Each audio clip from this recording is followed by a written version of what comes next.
Vamos a seguir un poco más.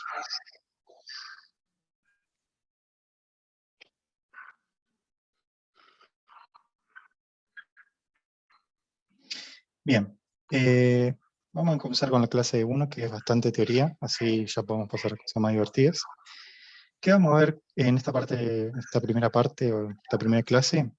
Vamos a estar viendo más que nada los conceptos muy generales por encima de la programación. Vamos a tratar de ver qué, o sea, cómo poderla definir. Vamos a intentar de definir qué es una computadora, como para saber. Sé que por ahí puede sonar bastante trivial, pero nunca viene de más. Vamos a hacer una breve y súper por arriba historia de la computación, que por ahí anoté los puntos más que nos pueden tener más relación con nosotros. Después vamos a empezar a ir ya un poquito más a lo particular, viendo muy por arriba qué es un sistema operativo, en qué se divide. Hay alguien que otra vez está hablando. Ya lo voy a detectar. Bueno, vamos a ir bien. Sí, Luciano, ¿no? Un segundo. Perdón, Luciano, no. Ay. Vamos a ir viendo qué tipo de software tenemos, tipos y productos, y ya ahí vamos a empezar a bajar mucho más en lo que queremos saber, que es netamente la programación. Vamos a ver cómo la podemos programar, y ahí van a tomar relevancia los lenguajes de programación y la herramienta del compilador. Vamos a hacer una breve clasificación entre lo que es lenguaje de bajo nivel y alto nivel, que vamos a hacer en esto último en lo que trabajamos.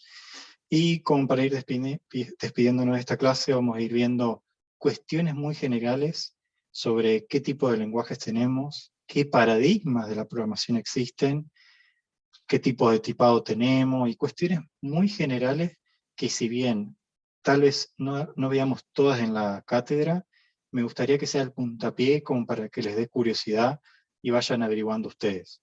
Es como que voy a intentar de muchas veces dar como temas paralelos a lo obligatorio que tenemos, que creo les puede servir bastante. Como por ejemplo, no sé, no es parte de la cátedra saber qué paradigmas de lenguaje existen, pero está bueno que ya se los nombre y que, no sé, a ustedes les agarre la curiosidad y lean algún artículo súper corto y digan, existen estos paradigmas y con esto puedo trabajar el día de mañana. Voy a ir siempre como tratando de mechar eso como para darle un poco más de modernidad y como no tan flexible al programa, más allá de que vamos a cumplir con el programa. Y bueno, vamos a hablar un poco ahí, haciendo un modo de resumen.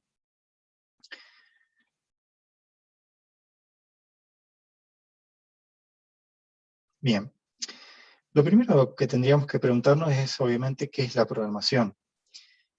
Indagando en muchos tipos de fuentes y demás, la definición que más me gustó por todos los términos que engloba es la siguiente, que básicamente nos dice que la programación es darle a una computadora un conjunto de instrucciones para que ésta las procese y devuelva resultados para resolver una tarea determinada. Es bastante escueta, pero como ya les dije, involucra muchos términos que vamos a ir viendo hoy, como por ejemplo, obviamente, la programación, qué es una computadora, qué significan un conjunto de instrucciones que va a tomar más sentido a partir de la siguiente y la tercera clase, también qué significa resolver una tarea determinada y demás, qué tipo de problema y todo eso. Para eso nos tenemos también que ya retrotraer un poquito, hacer un par de pasos hacia atrás y preguntarnos qué es una computadora. Bueno, también en su definición totalmente muy estricta, a las computadoras hoy en día se la define como una máquina electrónica que es capaz de almacenar información y procesarla de una forma automática mediante operaciones ya sean de tipo matemática y lógica, a través de programas para resolver un programa informático. Es estricta, pero nos dice mucho por todo lo que está por detrás. Básicamente, o implícitamente, mejor dicho, detrás de esta definición podemos ver los requisitos que hoy en día tiene una computadora, que son 3. Una computadora debe ser electrónica y va de la mano con que sea también digital. En la antigüedad había máquinas que se consideraban computadoras de tipo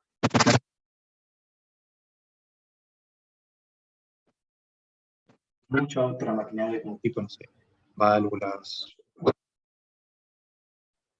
Profe, ¿puede volver a repetir lo que dijo porque se le muteó el micrófono? No sé qué le pasó. Perdón. Ahí está, perdón, se me había desconectado. Eh, bien, bueno, les decía que a partir de la definición salen tres requisitos esenciales que debería hoy en día cumplir toda computadora, que es que sea electrónica, digital y programable. Electrónica y digital van de la mano. ¿Por qué? Porque en la antigüedad existían computadoras de tipo mecánico o electromecánico, pero por las limitaciones físicas de los componentes que tenían, no eran muy extensibles y no podían resolver problemas muy generales, eran como más de un propósito específico. De la misma manera, por el tipo de componentes que utilizaban, eran computadoras de tipo más analógico, que también era más complicado para almacenar información, ya que dependían de algunos conceptos tales como, por ejemplo, lo que es la electricidad, ciertas variaciones de voltaje, estaban bastante condicionadas por el ambiente o la infraestructura donde estén construidos y demás. Por eso un requisito fundamental de hoy en día es que sean con componentes electrónicos y sobre todo que sean digitales, es decir, que la información en definitiva se pueda almacenar a través de dos estados o dos bits, como por ejemplo el 0 y el 1, o prendido y apagado para otras ramas. Pero lo más fundamental y relacionado a nuestra cátedra, que sea programable. En la antigüedad todas las computadoras tenían, o todas las máquinas tenían un propósito específico, entonces no tenían mucha vida útil más allá del propósito que se le había entregado. Entonces, como vamos a ver ahora en la historia, eh, eso se fue mejorando para lograr hacer que la computadora sea algo más útil, más flexible, que tenga mayor duración. Y ahí es donde empezamos con nuestra pequeña, cuando digo pequeña son varias diapositivas acerca de la historia de la computadora. Si tuviéramos que arrancar con un punto en específico, lo mejor sería arrancar con los telares de Jacquard o Jacquard, no sé muy bien cómo se pronuncia, esa se la debo. Básicamente era, para por ahí el que no sabe, como los telares eran una máquina que básicamente tenían un patrón y permitían realizar tejidos de forma un poco más rápida y un poco más predeterminados. Lo que pasaba con los telares de Jacquard es que contenían una serie de tarjetas perforadas que permitían al operario poderlas intercambiar y así reutilizar un poco más la máquina y hacer más eficiente su labor, así como también, bueno, se necesitaba de menos personas para hacer la misma tarea. Acá es cuando comienzan los primeros pasos acerca de máquinas que se pueden reutilizar, es decir, que puedan cumplir más de una sola tarea. Avanzando un poco más en el tiempo, que no nos vamos a detener mucho en las fechas, aparece otra máquina importante que nos puede interesar, que es la máquina diferencial, creada por Charles Babbage, que fue basada en otros dos grandes autores de la informática, que eso se los dejo para ahí que busquen, que eran Pascal y Leibniz. Y esta máquina también era de un propósito específico y era para resolver ecuaciones diferenciales, también basándose en un concepto similar de tarjetas perforadas. Como vemos, son máquinas muy importantes en cuanto a la cantidad de partes, sobre todo partes mecánicas, móviles y demás que tenían. No contento o no conforme, podríamos decir, Charles Babbage empezó a trabajar ya más en una máquina que le pudiera cumplir más de un propósito, es decir, no solamente resolver ecuaciones diferenciales. Y por eso comienza a trabajar en lo que se conocía como una máquina de propósito general. Ahí, en ese punto contemporáneo de la historia, aparece una figura, la figura de Lady Lovelace o Ada Lovelace, que era una persona que le gustaba mucho el arte, eh, creatividad y todo tipo de esas materias, pero ella estaba muy interesada en lo que eran las matemáticas, lógica y operaciones. Ella estaba al tanto se decía al menos, o sea, todo esto se dice obviamente, o está registrado, pero estaba al tanto de todos los avances que había tenido la máquina de Babbage. Y se estaba contactando con él como para poder trabajar con él y poder trabajar en esta máquina de propósito general. Babbage en un principio no estaba muy conforme con la idea de que una mujer trabaje con él, pero al final terminó accediendo y le pudo encomendar a ella que pueda traducir un manual de operaciones de su máquina de propósito de un lenguaje a otro. Creo que era del francés a otro lenguaje. Y ahí es cuando se crea un hito bastante importante, no solo por el manual, que fue muy importante en sí para la época, sino porque Babbage quedó tan maravillado por este manual que le invitó a ella a que introdujera unas notas del traductor como unas reflexiones suyas. Y ella, más que unas simples notas, terminó creando toda una serie de notas que fueron mucho más importantes que el manual, y tuvo importante repercusión porque acá es donde surge el primer programa, incluso antes que existiera una computadora moderna tal y como la conocemos. Es como que acá empezamos a estar ya mucho más ligados con lo nuestro. La figura acá, está la figura de Lady Lovelace. ¿Y por qué fue tan fundamental estas notas que ella introdujo? Porque introdujo 4 conceptos fundamentales de la programación. Primero que nada, en esas notas se empieza a hablar de una máquina de propósito universal. Voy a estar repitiendo mucho propósito, disculpe. Segundo, que este tipo de máquinas sean extensibles a cualquier tipo de operación, que no se limiten solamente a operaciones matemáticas. Ella era un poco más ambiciosa y quería ya que las máquinas resolvieran, no sé, otro tipo de problemas. No sé, problemas de tipo de letra, musicales, generales. Por eso también el segundo concepto es extensible a cualquier operación. También dentro de las notas, que si algún día buscan esta imagen se puede ver un poco mejor, aparecen algo que nosotros vamos a ver, que son las estructuras básicas de control.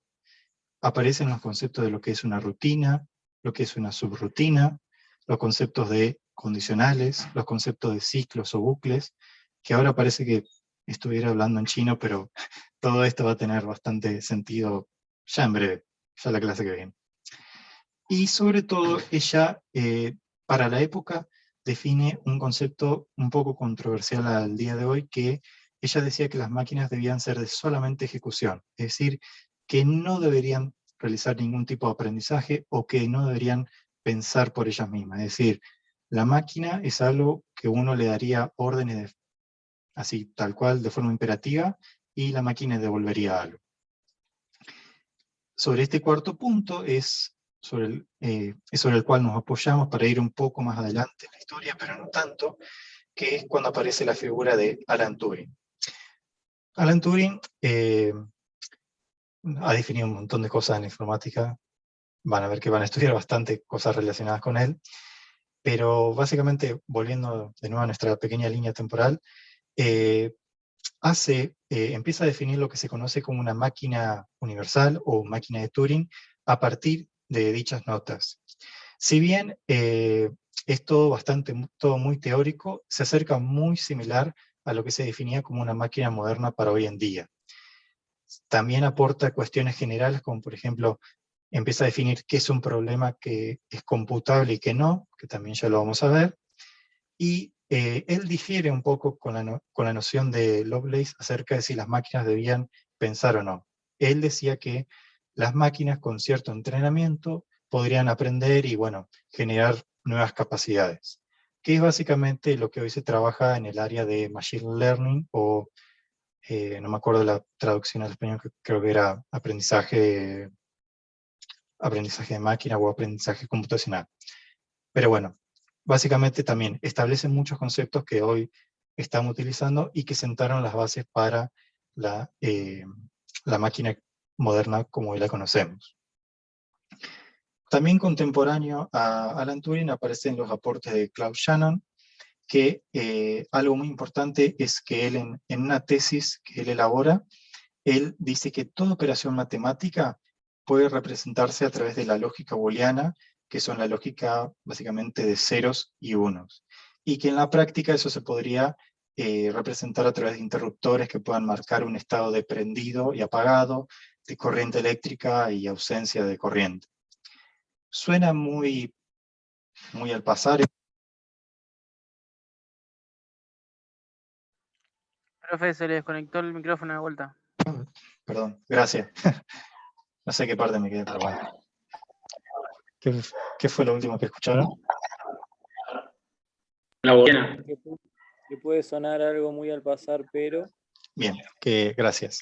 Puede sonar algo muy al pasar, pero tiene mucho sentido porque es básicamente en lo que se basan los lenguajes conocidos como lenguaje de máquina, que es otro concepto fundamental de las computadoras modernas.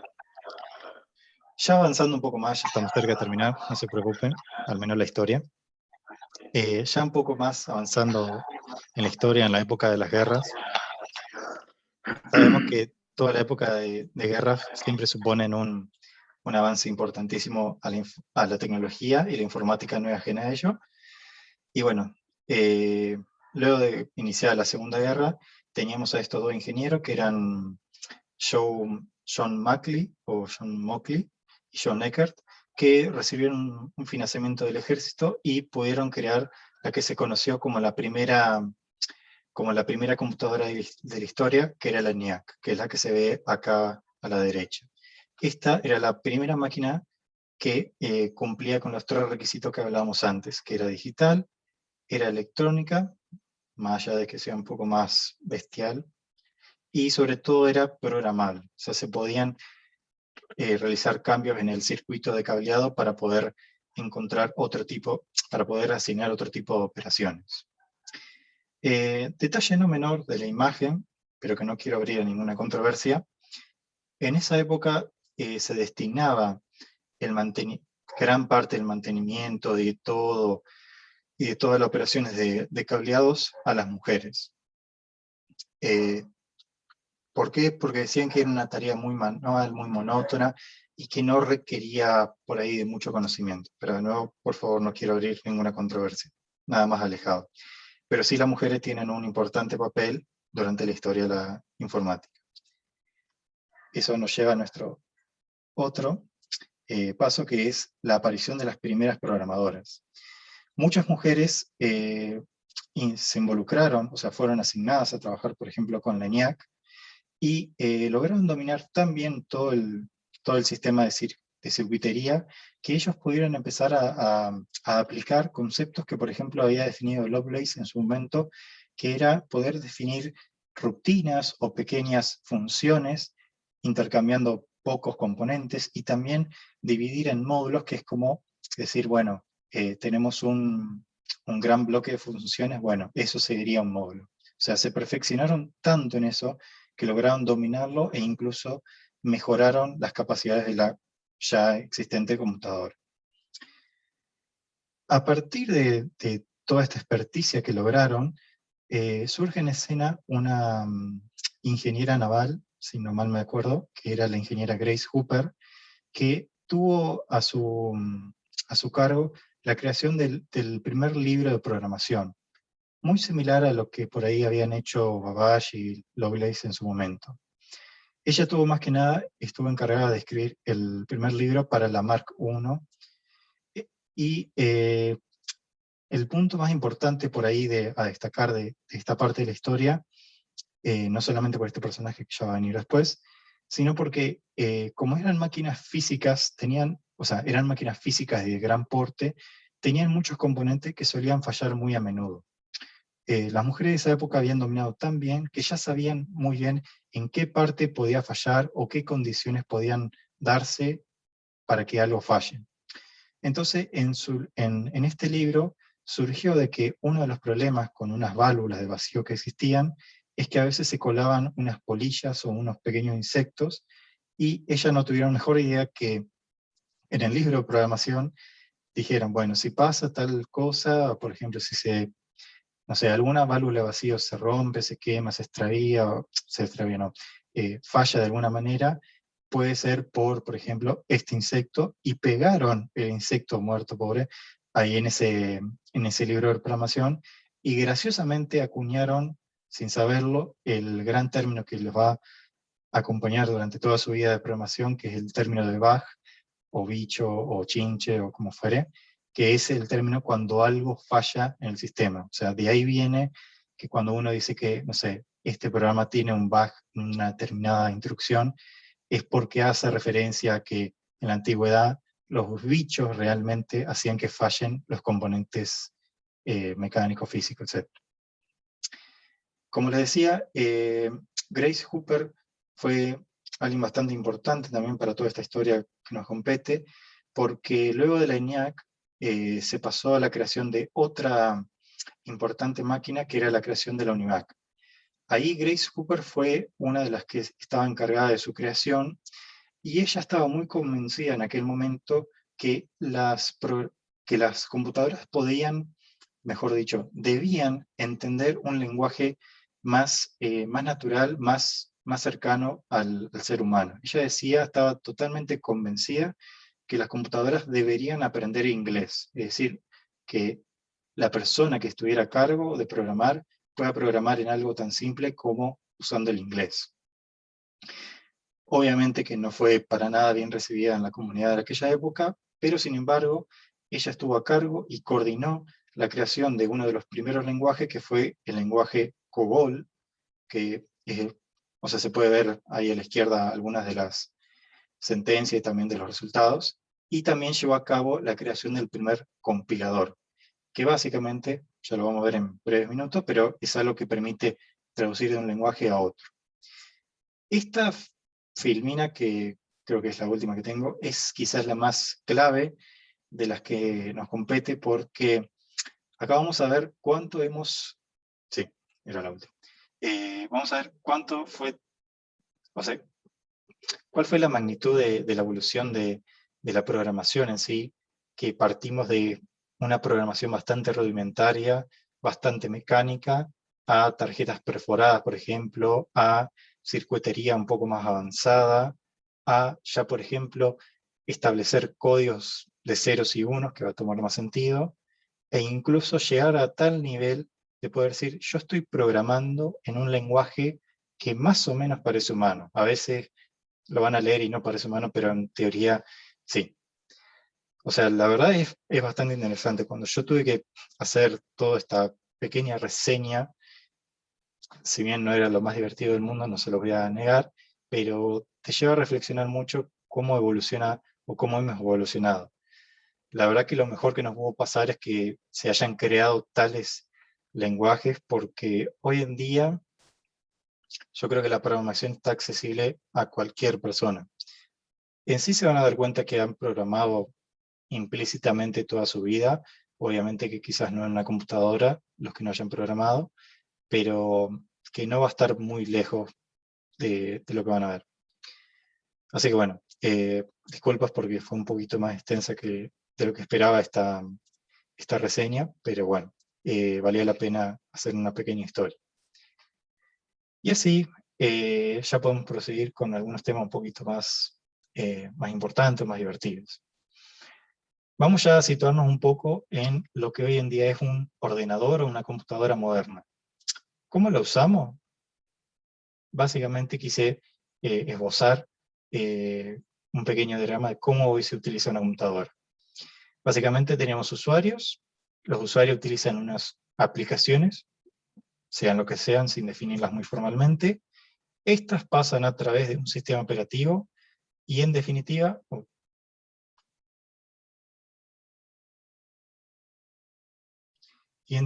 terminan siendo usadas terminan siendo ejecutadas por la computadora. Lo que nos lleva a nuestro pequeño tema de qué es un sistema operativo.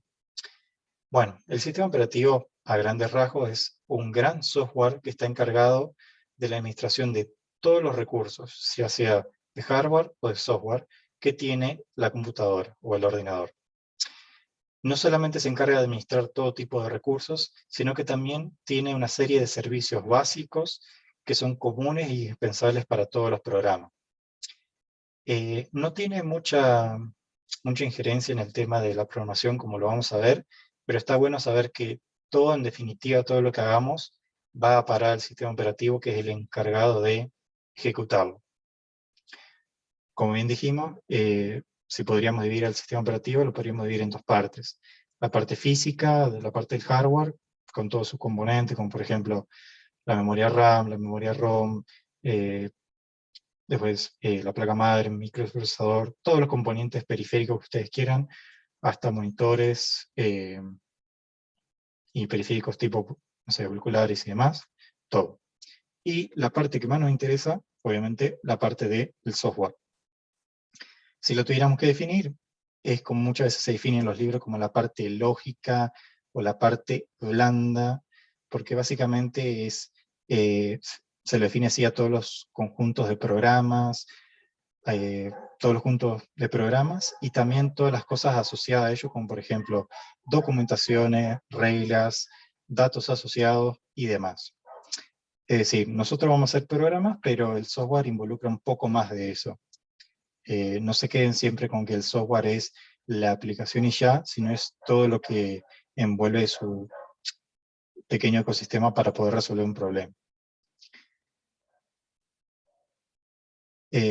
Dentro del software hay una pequeña categorización en 4 categorías de qué tipo de software podríamos estar, en qué tipo de software podríamos estar trabajando. Una clasificación bastante genérica es el System Software o el software de sistemas, que básicamente ahí estaría englobado todo lo que es el sistema operativo, porque es el que orquesta el hardware con las aplicaciones, con los servicios, con los usuarios y demás. Es el que nos permite como decir, bueno, este es tu entorno de trabajo, vos podés trabajar acá. Ahí de nuevo, es como que entraría el sistema operativo netamente como un software de sistema. Luego tenemos el driver software o el software de controladores o de drivers, que muchas veces se dice, que ya es programas que están más encargados de articular software con alguna parte física o con el sistema operativo. Como por ejemplo, no sé, un driver software podrían ser los programas que uno instala para que la computadora se pueda comunicar con la impresora, por ejemplo, que actúan como una especie de traductor. Luego vienen los software de aplicación, que están orientados más a usuarios finales o end users, que son software que se los categoriza porque tienen un propósito en específico. Se los considera también como software no esencial. Por ejemplo, si ustedes fueran un traductor, no sé, de inglés, un programa específico o una aplicación de software podría ser su programa de traducción. O nosotros como programadores, un programa totalmente específico, así que tiene un nicho muy pequeño, es los entornos integrados de desarrollo, que los vamos a ver en breve. Y como contrapartida tenemos también, por ejemplo, software de programación, que ya sería como una pequeña subclasificación del anterior, que es orientado más para por ejemplo, un usuario intermedio, y acá es donde a veces cae lo que nosotros vamos a utilizar implícitamente, que son, por ejemplo, los programas traductores, los programas compiladores, los entornos y demás. Yo me equivoqué. Antes les dije que el entorno entraba con una aplicación, no, entra con un software de programación. Nuestra tarea como programadores, casi que les diría que el 90%, salvo que se dediquen a programar lenguajes, que no estaría nada mal, es que casi siempre van a estar trabajando con software del tipo no esencial o no genérico. O sea, van a estar haciendo, por ejemplo, aplicaciones para un cliente, ya sea que el cliente sea una empresa, una persona particular, o ustedes mismos. Es por eso que me parecía relevante que hagamos esta clasificación como para saber en qué tipo de software vamos a estar trabajando, o sea, qué tipo de programa vamos a estar haciendo. A su vez, los softwares se pueden clasificar en distintos tipos de productos según lo que se entregue. tenemos productos del tipo más genérico, que muchas veces se lo suele decir tipo software enlatado o software ya realizado, que es para un tipo de público mucho más general. Por ejemplo, los procesadores de texto, como por ejemplo Word, o sea, Microsoft Office, o toda la ofimática de LibreOffice. Y luego, ya más asociado como a la al application software, tenemos los productos personalizados, es decir, cosas que se hacen, software que se hace a medida de un determinado cliente, que siguen unos ciertos requisitos y demás, como por ejemplo, de nuevo vengo con las herramientas de traducción. Hasta acá, ¿todo bien? ¿Por las dudas? Sí. Sí, Vale. sí. Todo bien. De nuevo, no voy a hablar... Todo bien, todo bien. Ah, perdón, no quería hablar encima. Ahora todo no, bien. bueno, no voy a, o sea, de nuevo, esta clase es un poco atípica por la cantidad de transferencia que voy a estar haciendo en parte, pero no se preocupen, no va a ser la regla. Bien. Hasta acá es como que diríamos, che, pero tanto hablamos de software y demás, pero ¿cómo en realidad uno llega a construir el software? Yo me acuerdo, la verdad, que cuando era bastante más joven, tampoco es que sea muy adulto, pero cuando estaba en la secundaria me llamaba mucho la atención. Yo decía, ¿cómo puede ser que uno programe algo? Es decir, ¿cómo alguien llega a hacer una aplicación? Seguramente no era el común de la gente, ojalá que alguno haya tenido la misma duda. Entonces, bueno, ya tenemos que ya tenemos que empezar a llegar a las orillas de la programación, si no, bueno, me van a dejar la cátedra y no es la idea.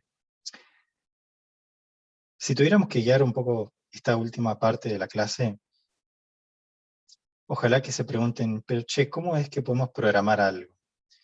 ¿Qué es los lenguajes de programación que me dijiste anteriormente? E incluso la pregunta más grande de tipo el huevo y la gallina de cómo fueron programados los primeros lenguajes de programación. Eso se lo dejo a usted, pero no fue tarea sencilla. Y sobre todo, ¿qué es realmente lo que entiende una computadora? Y, che, ¿vamos a ir hacia algún lado? ¿Vamos a ir a programar? Arranquemos por esa que sí, ya vamos a ir a programar. Pero bueno, tal vez no hoy. Bueno, no va a ser. Bien. Para saber bien cómo podemos programar algo, primero tendríamos que saber qué es lo que entiende la máquina.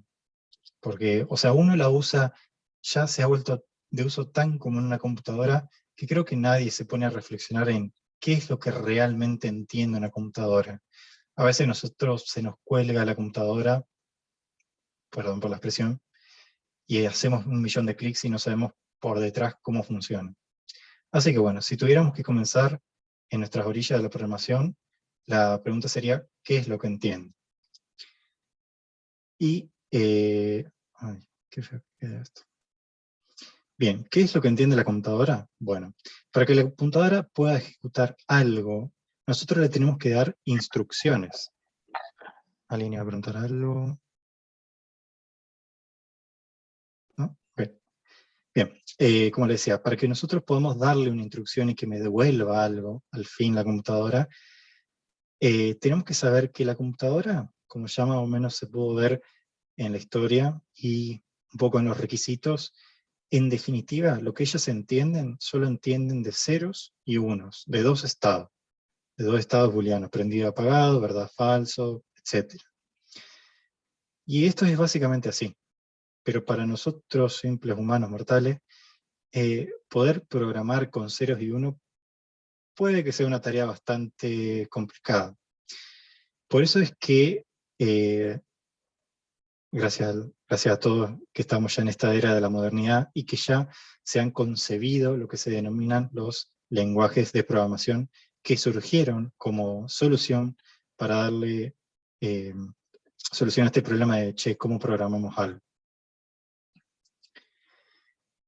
Antes de llegar a poder definir qué es un lenguaje, nosotros tendríamos que saber y hablar, mejor dicho, a través de un pilar fundamental, que es lo que se denominan los lenguajes.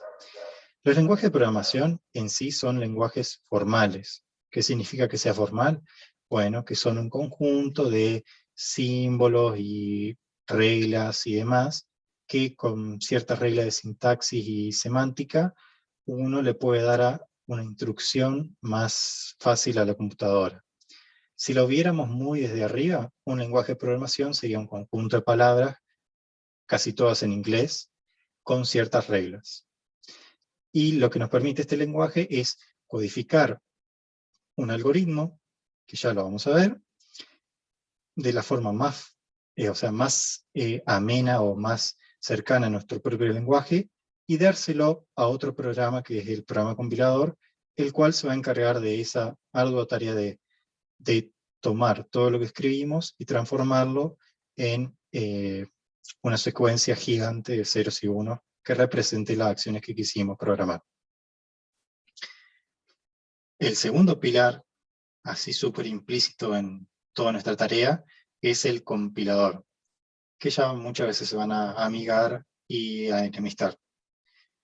Bien, como les decía, el compilador es otro de nuestros pilares porque va a ser el encargado de llevar todas esas instrucciones de un lenguaje un poco más cercano al nuestro a un lenguaje un poco más cercano a la computadora. Es decir, de un lenguaje, como se lo conoce, de alto nivel, porque está más cercano a nosotros, a un lenguaje de más bajo nivel, más cercano a la computadora. Y ahí llegamos a lo que a una linda clasificación que son lo que podemos clasificar a los lenguajes en bajo nivel y en alto nivel. Como les dije, bajo nivel es básicamente toda la gama de lenguajes que está muy cerca a la máquina y que pueden ser ceros y unos o otra combinación. Ay, esto me quedó mal, esto se lo voy a arreglar, me faltaba una definición acá. Yo tengo una pregunta. Sí. ¿Qué pasa con los lenguajes, por ejemplo, que son traducidos como JavaScript, que el navegador lo traduce directamente, que no necesita un compilador? Bien, ahí me spoileaste un poco, no pasa nada, pero eso viene en un ratito adelante. JavaScript es un lenguaje moderno que está dentro de la categoría de los lenguajes de alto nivel, porque en resumidas cuentas vos lo podés leer y básicamente podés entenderlo. Pero JavaScript entra luego en una categoría distinta del lenguaje, que ahora ya justo en breve te lo voy a nombrar, pero básicamente es un lenguaje interpretado. Como que a medida que vos vas programando, el compilador que existe para el JavaScript te lo va traduciendo directamente. Es como que va escribiendo y te va traduciendo. Pero básicamente todos los lenguajes en los que ustedes vayan a programar ahora, creo que sí o sí, casi todos van a ser de alto nivel. Ya creo que nadie programa en bajo nivel, creo que porque ya es insalubre, pero bueno. Te hago una Sí. pregunta. Unity no se programa, Unity es un programa. ¿Puedes programar Unity? Ay, se le corta y me mata. Sí. La última que lo escribo. Sí. Tengo una consulta. ¿El Sí. lenguaje Pascal es Ujú. bajo nivel o alto nivel? Es alto nivel. Perdón. Sí, es alto nivel. Casi todos, y que bueno, esto también va a ser una pequeña tarea para el hogar, así que no se preocupen, todos son de alto nivel, porque en definitiva, no es porque obviamente tengan palabras en inglés y demás, sino porque tienen un nivel más de abstracción y necesitan que pasen a través de un compilador o de un intérprete para que lo baje al lenguaje de máquina. O sea, ahí ya capaz si muestro la siguiente filmina va a quedar un poquito mejor. Hago 3 filminas más y respondo todas las dudas porque seguro capaz puedo responderlas mediante esto. Bien, discúlpenme. Bueno, les muestro rápido. Acá nosotros tenemos una muy breve pirámide de los lenguajes de bajo nivel. Bien abajo de todo, nosotros tenemos el código binario, código de 0 y 1, que no es humanamente legible. O sea, sí lo podemos leer, pero básicamente tendrías que ser demasiado grosso para vos saber que una secuencia 0 y 1 puede representar una instrucción. Los lenguajes de bajo nivel también están muy asociados con la arquitectura de la computadora, que por suerte lo van a ver en otra materia. Pero básicamente, si bien hay un único código máquina, muchas veces hay instrucciones que son dependientes de, por ejemplo, no sé, si es algún tipo de hardware en específico o demás. Ese vendría a ser como el nivel mucho más abajo.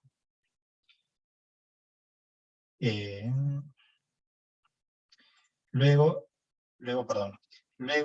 ya como subiendo un poquito más arriba, o sea, como acercándonos un poco más arriba de nosotros, tenemos ya los lenguajes de tipo ensamblado. Esto, por ejemplo, ya es un poco más legible por nosotros, pero igualmente es un código bastante complicado de que uno pueda descifrar a ciencia cierta qué son las instrucciones. Además que hacer instrucciones muy complejas, o como por ejemplo, no sé, hacer alguna estructura de control es muy complicado. El código ensamblado es como un paso antes, es como fue la mejora, o sea, fue como quizás el boom de ese momento, pero obviamente que todavía ya era complicado. Acá se utilizaban mucho, por ejemplo, indicar en qué posición de memoria uno tiene que leer y demás, o no sé, en qué posición de memoria se tiene que escribir.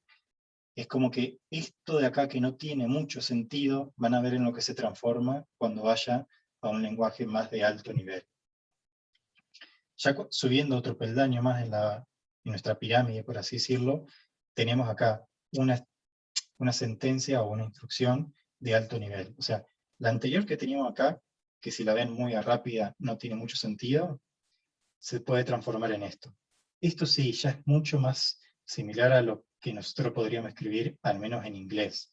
Ya es como que podemos decir, mira, acá tenemos una expresión que suma aparentemente dos cosas y me lo almacena en algún lugar. No se preocupen si yo por ahí digo expresión, operación, almacenar, asignar, etc. Eso también ya lo vamos a ir viendo. Pero bueno, básicamente la idea de esto es decir, mira, los lenguajes de alto nivel, lo bueno es que hay infinidad de lenguajes y todos tienen un propósito distinto. Van a encontrar, no sé, lenguajes que les sirve para hacer, por ejemplo, aplicaciones orientadas a un dispositivo móvil.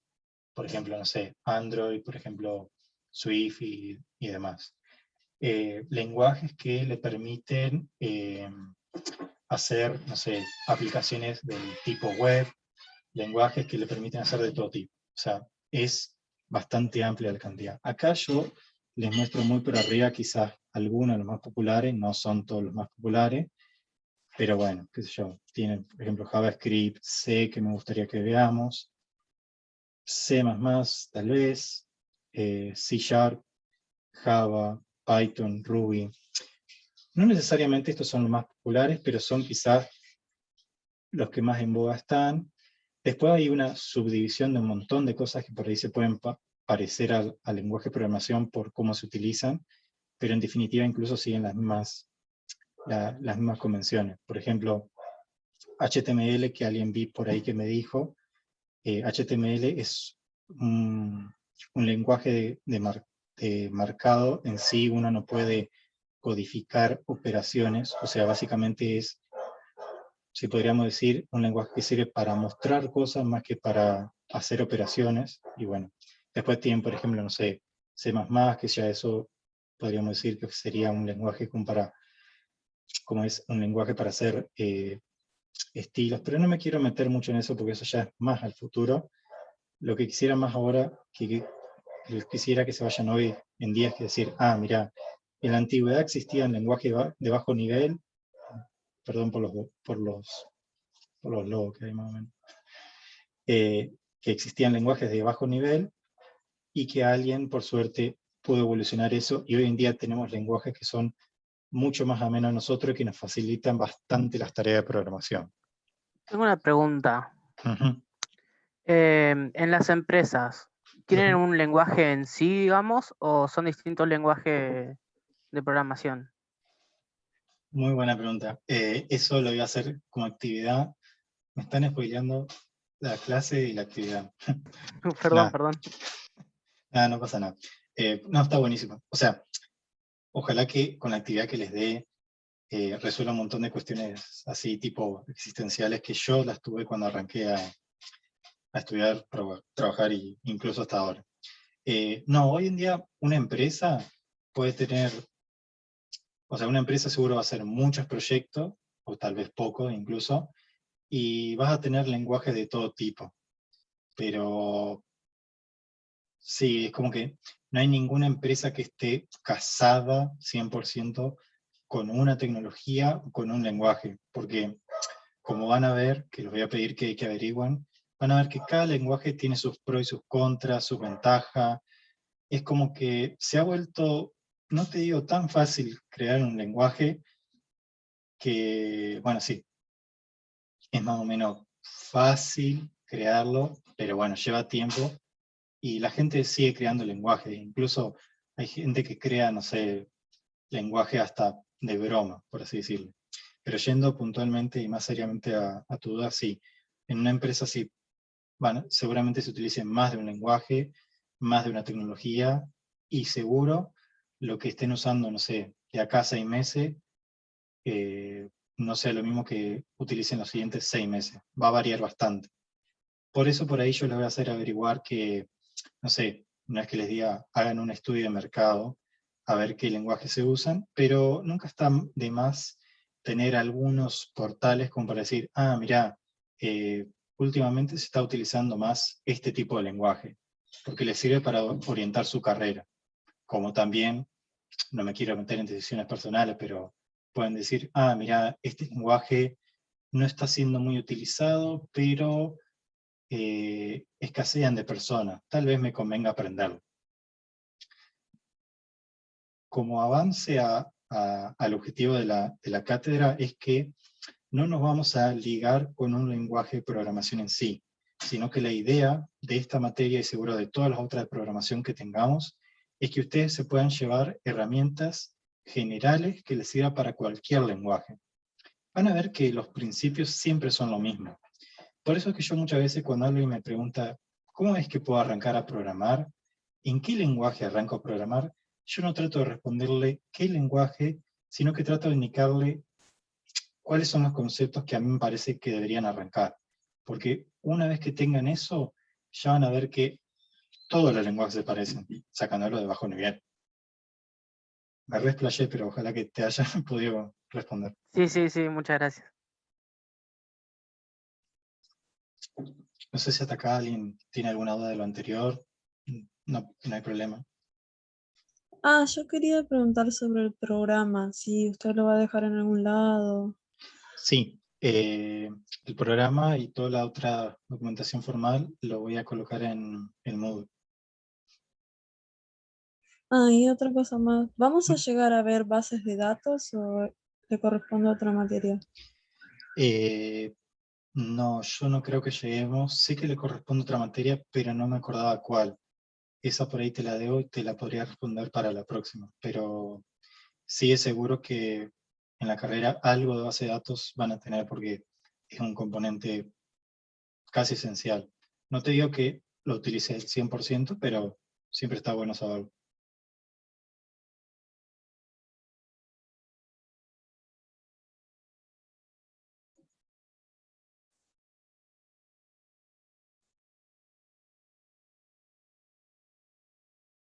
Perdón, aprovecho a mirar un poquito del chat. Bien. Respondiendo creo que a la duda de, creo que era justo la misma compañera que me había hablado recién. Perdona, no me voy a aprender los nombres a la primera, pero seguro después sí. Dentro de la clasificación de alto y bajo, ya directamente abocándonos en los lenguajes de alto nivel, que es en lo que vamos a trabajar, básicamente tenemos 3 subtipos dependiendo de cómo actúa el compilador, o de cómo se traducen, mejor dicho, las instrucciones. Siempre recordemos, nosotros trabajamos en un lenguaje muy general, que necesita que se lo baje lo más posible para que la máquina lo entienda. Y ahí tenemos tres categorías. El primero son los lenguajes compilados, que básicamente uno tiene su código, pasa a través de un programa que es el compilador, y él hace toda la traducción de lo que tiene al lenguaje de máquina. Y ahí la máquina lo va a ejecutar. La máquina puede ser una PC normal, una portátil, dispositivos móviles, dispositivos como incluso los Arduino y todo eso, indistinto. Pero bueno, básicamente el compilador es eso, es como a grandes rasgos tomamos todo de nuestro código, pasa por el compilador y va a la máquina. Una ventaja que tiene esta forma es que muchas veces los compiladores te permiten indicar si tuviste algún error, si no tenés alguna cosa por mejorar, si muchos otros servicios que ahora justo, perdón, no me lo acuerdo, pero bueno, básicamente servicios que ayudan al código a que quede mejor para la máquina, y además, como compila todo de la máquina, una vez que lo recibe, ya solamente lo tiene que ejecutar, no tiene que hacer nada más. Pero por contrapartida, a veces la compilación en programas muy abismalmente grandes, o sea, súper grandes, puede tardar. Como paréntesis, hoy en día la verdad las máquinas son tan potentes, incluso las de uso cotidiano, que hablar de velocidad, de compilado, de interpretado, no nos debería afectar mucho. Sí van a ver que después depende para qué tipo de problema, o en qué tipo de empresa, o lo que fuere, a veces pequeñas cosas sí van a influir en los tiempos de respuesta. Bueno, eso es otro cantar. Pero bueno, esos lenguajes compilados.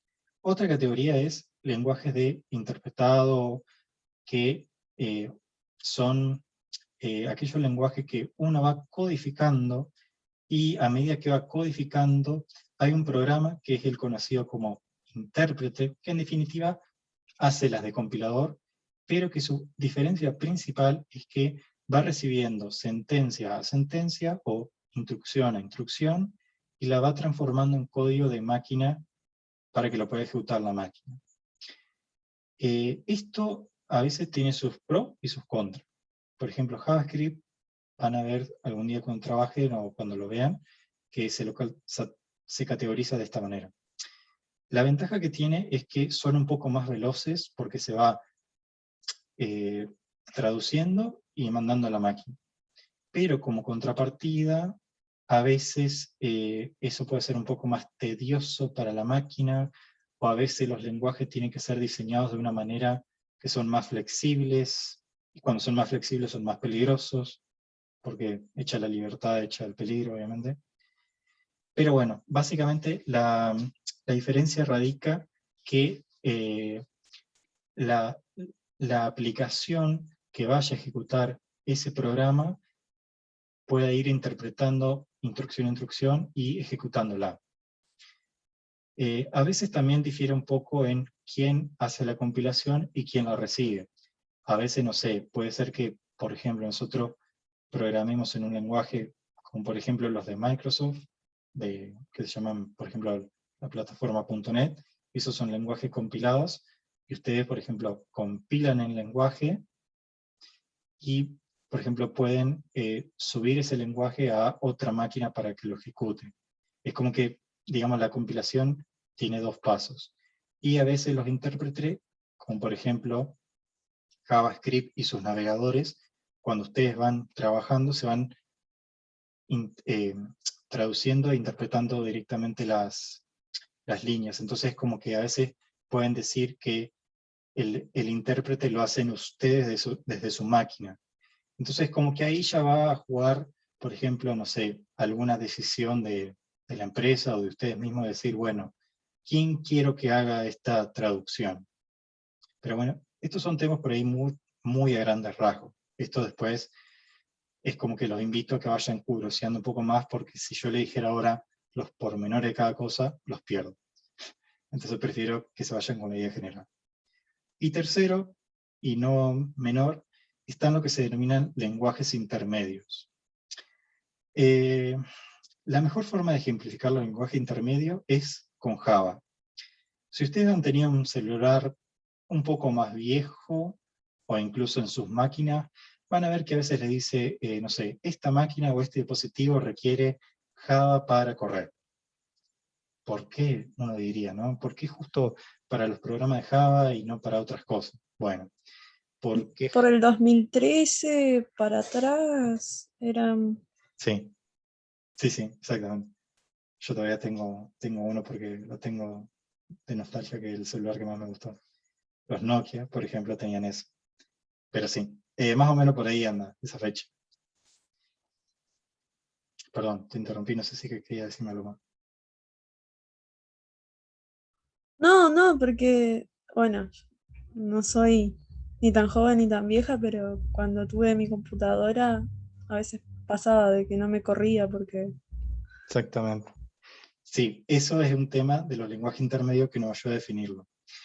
Lenguajes como Java y otros lenguajes usan como, digamos, como que le ponen un peldaño más a la pirámide que habíamos visto antes. Es como que decir, bueno, vos programás, por ejemplo, en Java, y eso pasa, vamos a decirle, por un compilador, tiene otro nombre, pero a los efectos es como un compilador, que traduce ese programa hecho en Java, y lo traduce a un archivo intermedio.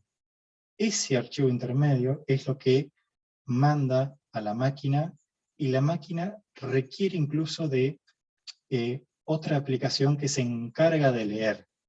Es como que hacen la cosa muy, como se dice en la industria, muy propietaria, es como está muy atado a lo de ella.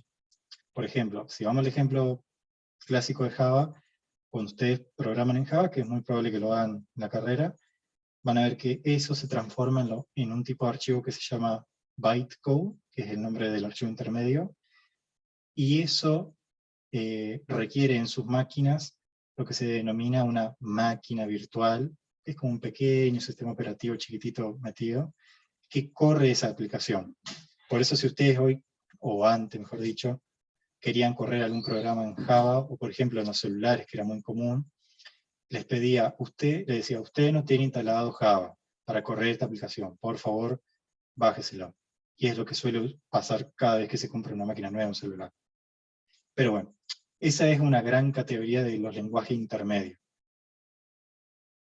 No me sé la verdad cuántos hay, yo al menos he trabajado con Java, por eso me parecía lindo este ejemplo. Y lo más probable es que trabajen algún día con los tres, al mismo tiempo incluso.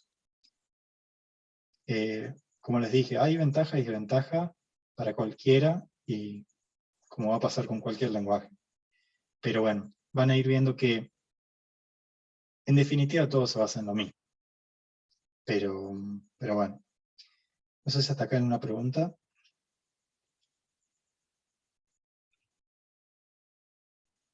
Por el momento no. Bueno. Bien, ya digamos que por hoy estamos casi terminando, y me gustó crear una sección que le digo la sección de los spoilers, a veces de la vida, o momentos de avance, momentos de spoiler de la vida o de la cátedra. Profe, hay un par de preguntas ahí en el chat. Ah, bien, gracias. Antes de pasar a los spoilers. ¿Dónde sirve de algo haber aprendido a programar en DOS? Sí, todo sirve. Nosotros al menos en la carrera tuvimos que programar poco en código ensamblador, como se veía en la filmina anterior. Hoy en día no se está utilizando mucho, al menos no industrialmente hablando, pero todo sirve, obviamente. No sé si todo te sirva, pero bueno, algo te sirve. Tendría que averiguártelo bien. ¿Dónde se escribían los primeros códigos? Eso es algo que la verdad que nunca se da, pero hay, o sea, incluso los lenguajes de ensamblador, como los que veíamos por acá. Incluso los lenguajes ensambladores tenían sus propios entornos de desarrollo, que básicamente es como un editor de texto. O sea, cuando ustedes alguna vez escuchen entorno de integrado de desarrollo y estén perdidos porque no lo saben, por ahora piensen que es un editor de texto, como un Notepad, como un Word, como lo que fuera. En las primeras veces incluso se programaba así, en un bloc de notas, y eso se pasaba a la máquina. E imagínense lo rudimentario que era que al programar en eso vos no tenés ni ayuda, no sé, con autocompletado, ni ayuda para saber si estás escribiendo una palabra bien o mal, etc. Pero eso te lo podría también averiguar y buscar un artículo, porque lo tenía ahí. No lo quería mostrar mucho porque por ahí es un poco más fiero. Yo trabajo en una empresa que programa sobre Unix. Sí, no sé si la pregunto o no, pero sí. En Unix se programa mucho hoy en día. Creo que es una rama de la programación que capaz no es tan moderna o tan de moda, pero tiene mucha salida incluso. Depende de la empresa, ¿no? Sí, eso sí, lo había comentado antes, sí. Depende de la empresa o depende de quién lo requiera. Ya sea usted o la empresa, sí, va a depender un montón. Pero bueno, van a ir viendo que con el correr del tiempo van a decir, me gusta esto, me gusta esto, o quiero dedicarme a aquello, entonces como que se van a orientar a algún lugar. O sea, no es como que quisiera pinchar la ilusión que al menos yo tenía de decir, bueno, yo quiero aprender todos los lenguajes porque creo que es casi imposible. Por eso lo mejor es que siempre sepan, que esto está bueno incluso para decirlo en alguna entrevista, sepan las bases y conozcan algún lenguaje y después siempre traten de ir por decir, bueno, me puedo adaptar a algo. O sea, las empresas hoy en día tratan de buscar gente que, más que ser un experto, que a veces buscan expertos, que digan, bueno, vos sabés las bases de la buena programación. Yo creo que a vos no te va a costar si te digo, programame en chino o programame en italiano. Si vos te sabés las bases, no deberías tener mayores problemas, pero requiere práctica. No sé si hay alguna pregunta más.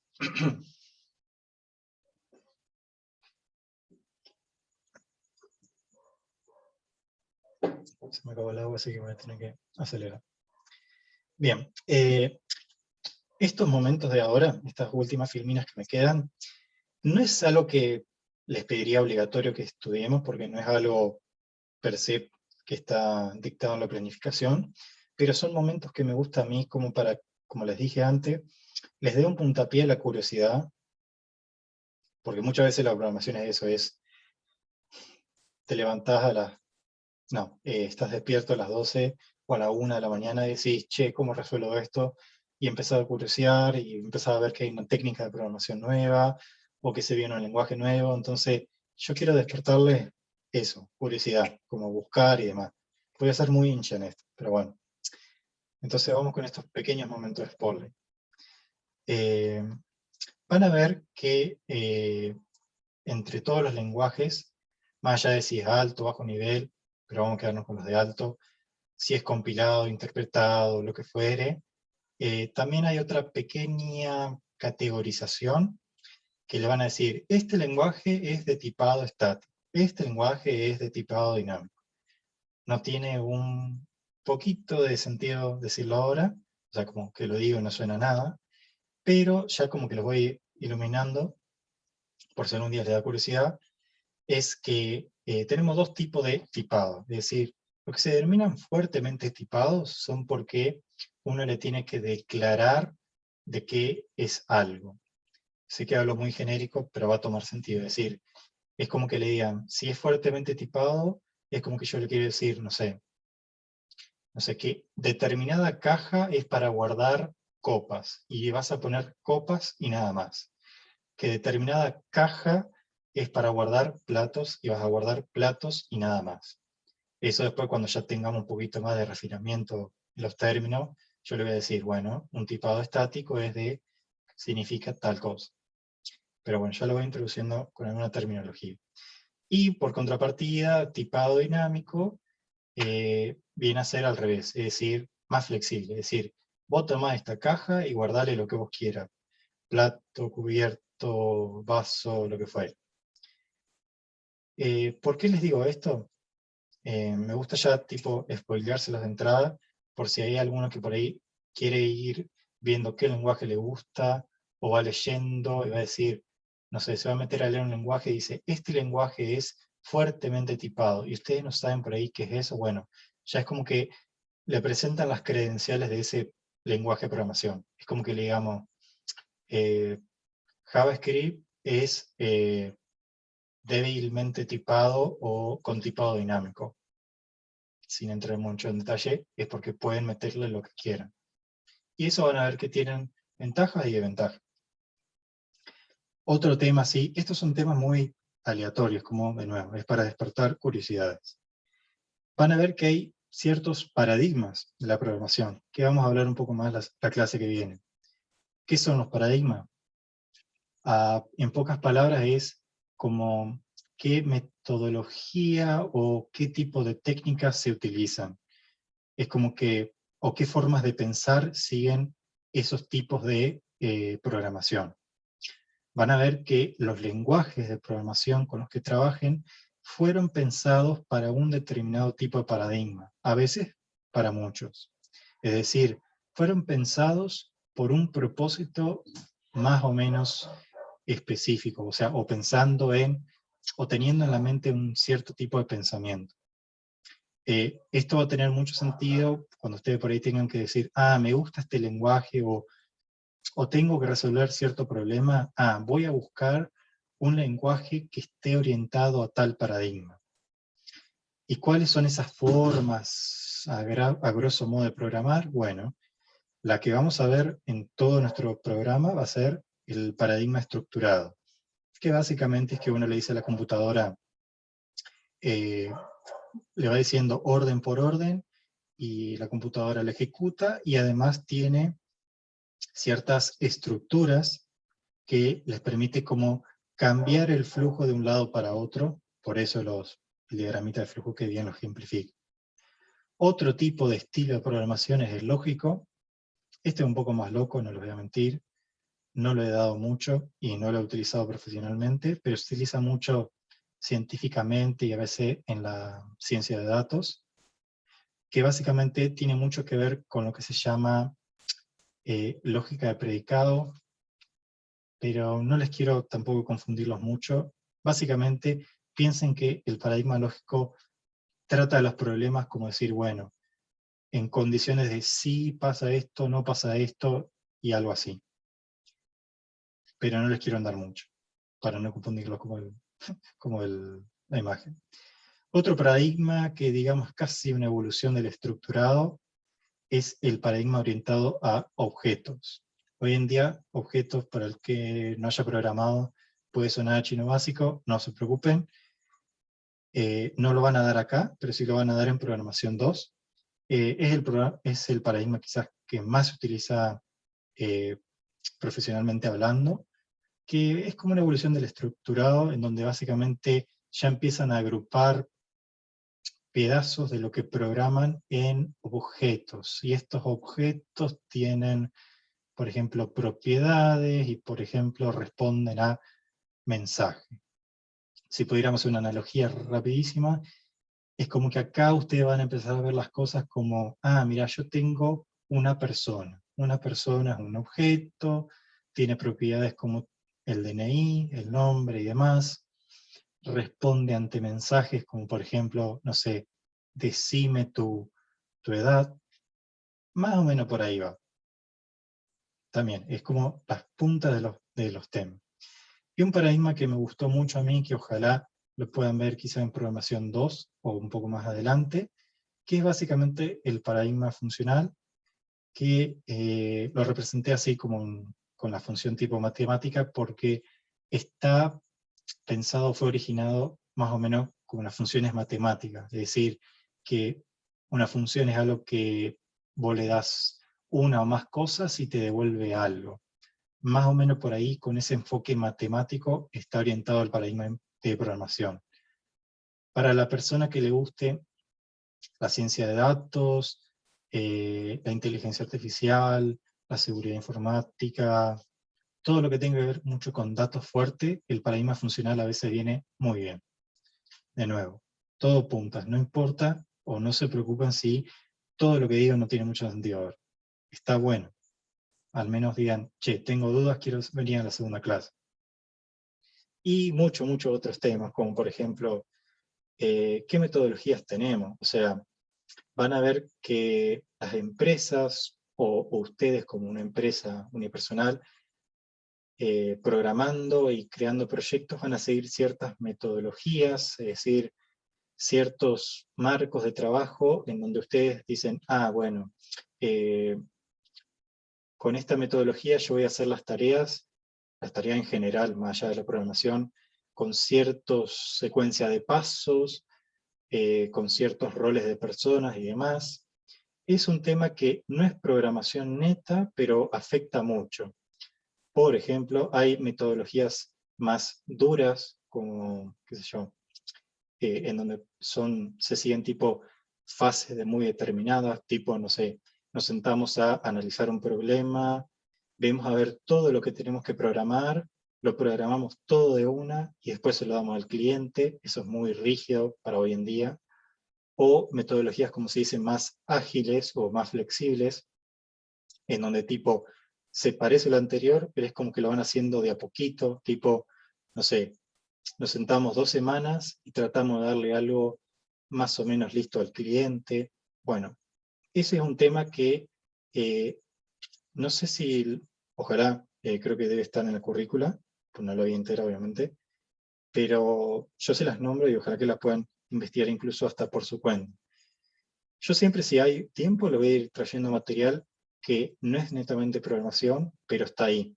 Y como está ahí alrededor, siempre todo lo que pueda, suma. Después ya cuando ustedes, digamos, tengan unas buenas bases de programación básica, que básico no significa que sea escueto, o sea, es como al menos lo principal para defenderse, siempre ya va a estar bueno que empiecen a investigar lo que significan patrones de diseño, que suena algo re loco, pero no, son como patrones, ¿cómo es?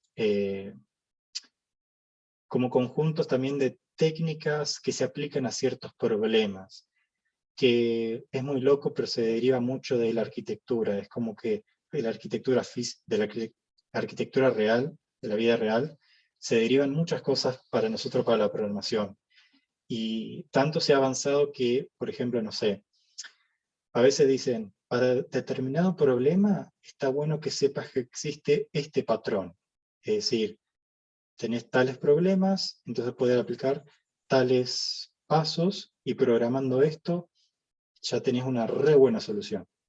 Eso como a súper grosso modo de patrones de diseño o patrones de arquitectura.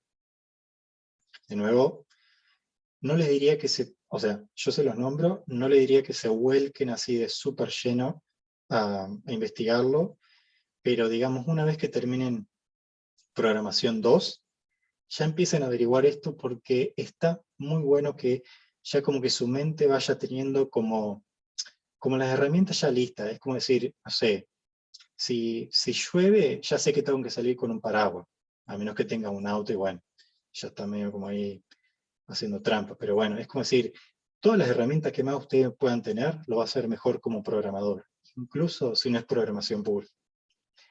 Y bueno, después también algo que algunos de los compañeros mencionaron, que sirve saber qué orientaciones existen, como por ejemplo, programar es muy general.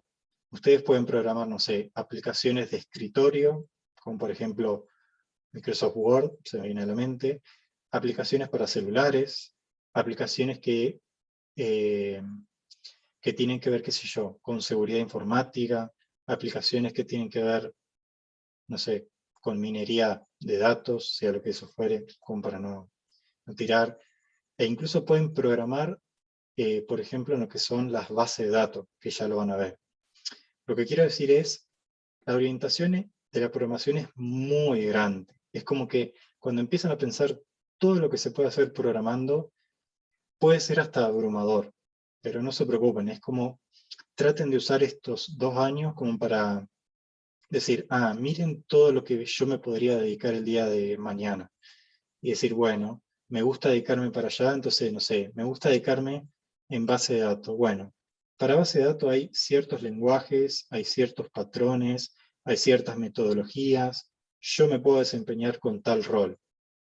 Eso está bueno que lo vayan como, no sé, formando qué camino pueden salir acá el día de mañana, que no es que está escrito en piedra, o sea, ustedes pueden variar su orientación, sus roles, sus lenguajes, eso lo van a variar infinito número de veces. Y casi finalizando, que ya toqué el tema, también está bueno que averigüen, y esto se lo voy a dar como actividad, que se lo voy a pasar después, qué tipo de roles pueden tener, porque decir soy programador es súper general. Hoy en día se ha especializado cada área, se ha especializado tanto cada área en la programación que uno ya no dice que es un mero programador. Uno va a ver que uno dice que yo soy programador, no sé, en seguridad informática, programador en base de datos, programador en aplicaciones de Android, cosas así. Eso está bueno también que vayan viendo a ver qué roles existen en la industria y demás. Yo lo hablo todo siempre de una perspectiva tipo de, bueno, yo pienso que ustedes quieran, no sé, trabajar como programadores del día de mañana. Pero esto también aplica incluso hasta si lo hacen por vocación, porque ustedes quieren programar algo para ustedes mismos, o para un amigo, o lo que fuere. O sea, todo esto aplica en cualquier ambiente, profesional y no profesional, o no de negocio, mejor dicho. O sea, no es que no por no orientarlos al negocio van a dejar de estudiar esto o no. Pero bueno, es como que estos son temas muy grandes que me encantaría haberles iluminado a decir, mira, voy a empezar a averiguar un poco más en esto. Así que bueno, ya recapitulando, así pues ya se me está acabando la voz, el tanque también. ¿Qué me gustaría que se lleven hoy?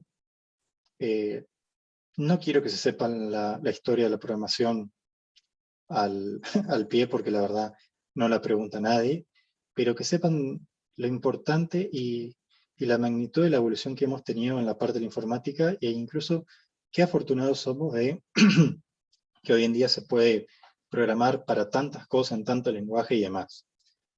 Que se puedan llevar incluso qué es la programación en sí, que es básicamente darle instrucciones a la máquina y que la máquina haga algo, y bien, ojalá. Que puedan saber que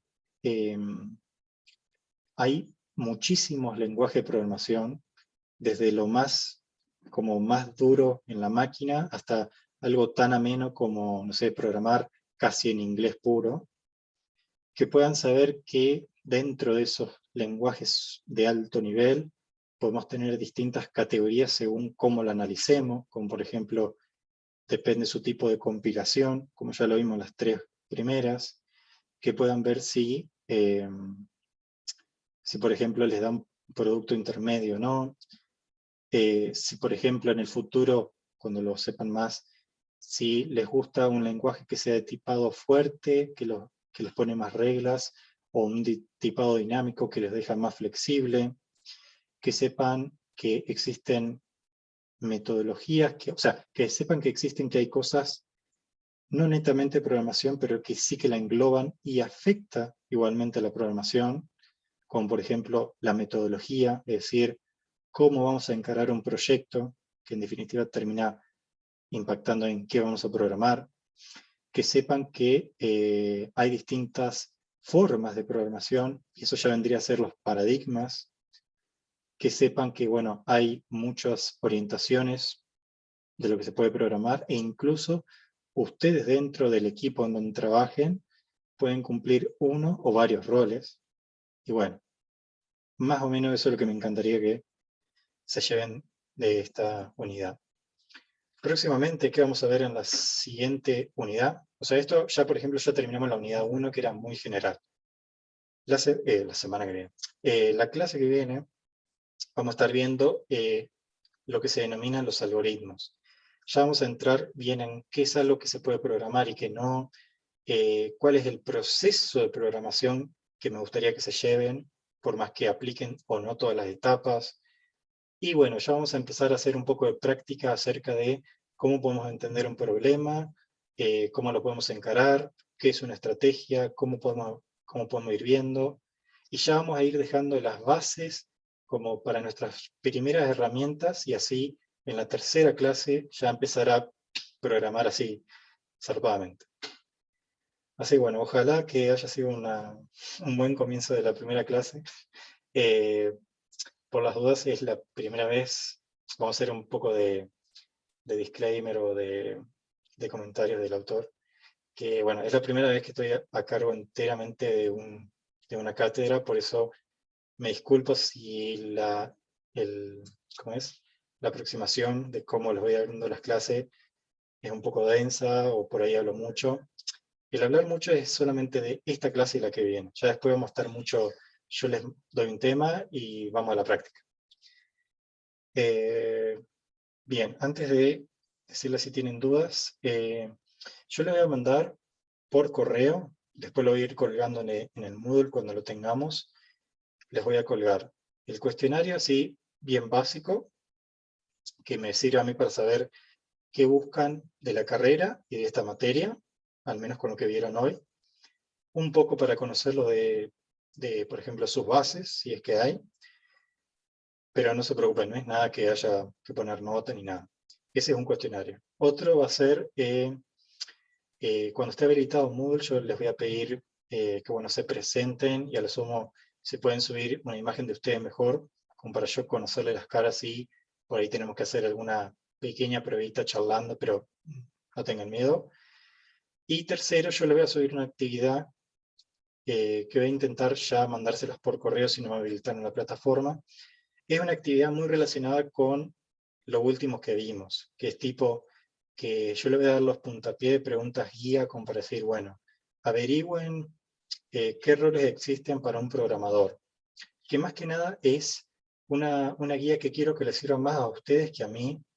En realidad todo le va a servir más a ustedes que a mí, pero quiero que realmente les sirva como para decir, miren todo lo que se puede hacer con la programación. Y como que eso les pueda dar más curiosidad para ver dónde orientarse. Así que bueno, en estos 5 minutos que nos quedan, perdonen, pero bueno, todas las dudas que puedan, me las tiren. Profe, ¿va a tomar asistencia? También, buen punto. La asistencia yo lo voy a tomar con un cuestionario.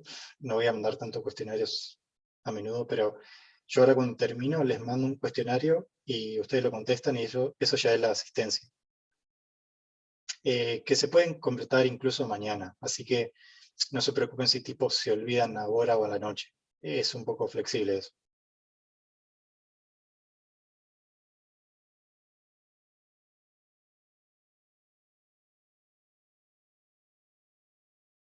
No sé, algo en el chat. Bien, bien. Vamos a esperar el cuestionario.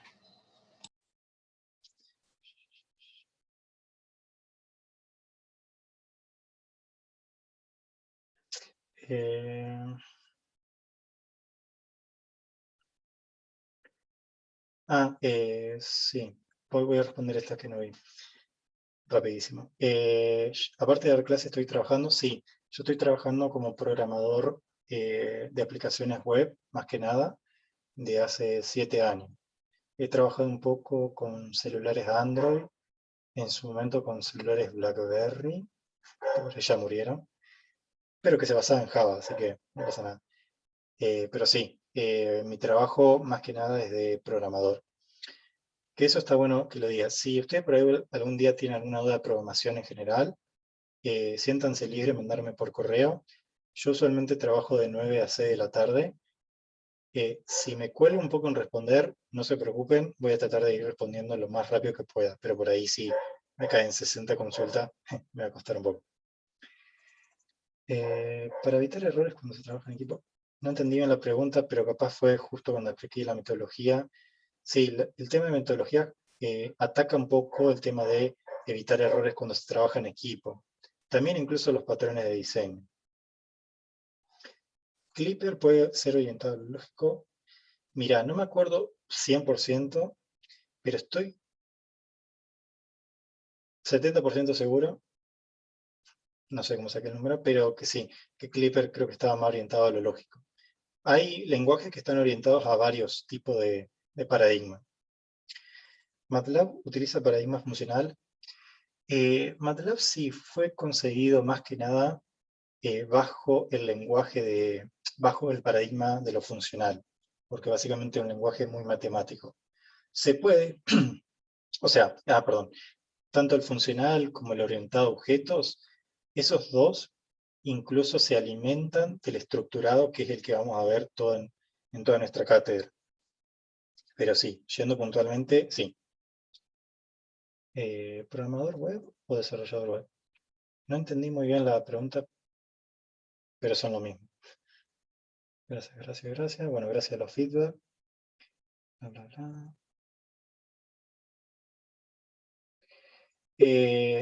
Bien, yo no les diría que tengan mucho miedo a la parte matemática de la tecnicatura, o sea, es necesario. Sé que por ahí puede ser un poco tedioso, no se lo voy a mentir, pero está bastante bueno que a veces tengan, sobre todo, los conceptos de lógica, hagan mucho hincapié en eso. Algo de matrices, de matemática, también matrices y vectores, si es que los dan, conceptos tipo de matemática discreta, que son conceptos de grafos y de árboles. Eso está bueno y a la persona que le gustaría trabajar en datos, así muy en crudo, les sirve. Pero sepan que todo lo que es básico, o sea, de lo que se llaman bloques básicos, les sirve para... Uy, es la hora. Les sirve como para ejercitar mucho el cranear. Pero sí, no se preocupen. O sea, es meterle ganas. Yo por eso quiero tratar de que la clase más que nada empiece y se termine acá y haya el menor trabajo posible fuera del aula, como para darle un poco más de espacio a que seguramente haya que practicar, no sé, algo de matemática. El video completo yo voy a subirlo a un canal de YouTube que tengo que crear. No lo creé todavía, pero ni bien lo cree, yo lo voy a ir notificando. Así que, bueno, yo corto acá porque, bueno, le tengo que dejar el espacio al otro profe. Bueno, les agradezco su presencia, ojalá que les guste y van a ver que es muy divertida. No les quiero decir que va a ser la materia más divertida que van a tener, pero hay que venderla. Así que, bueno, un gusto conocerlo a todos y cualquier cosa, tienen mi correo. Así que, bueno, muchas gracias, chicos. Hasta luego. Gracias.